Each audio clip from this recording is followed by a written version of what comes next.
మనందరము ఈ భూమాత పిల్లలమే కదా. మన కన్నతల్లి అయిన ఈ వసుంధరాదేవి తన స్వంతంగా ఒక అక్షం మీద 24 గంటలకోసారి తన చుట్టూ తాను పరిభ్రమిస్తుంది.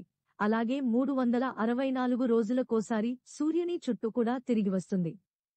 ఏ విధమైన స్వార్థమూ లేకుండా, క్షణమైనా విశ్రమించకుండా గంటకు 66,000 మైళ్ల వేగంతో సూర్యుని చుట్టూ తిరుగుతూ ఉన్నది. అందువల్లనే ప్రతినిత్యం ఈ స్థిరమైన సూర్యోదయం జరుగుతూ మనకు నిత్యం రాత్రింబవళ్లు ఏర్పడుతున్నాయి. అలాగే వైవిధ్యభరితమైన ఋతువులు లభిస్తూ ఉన్నాయి.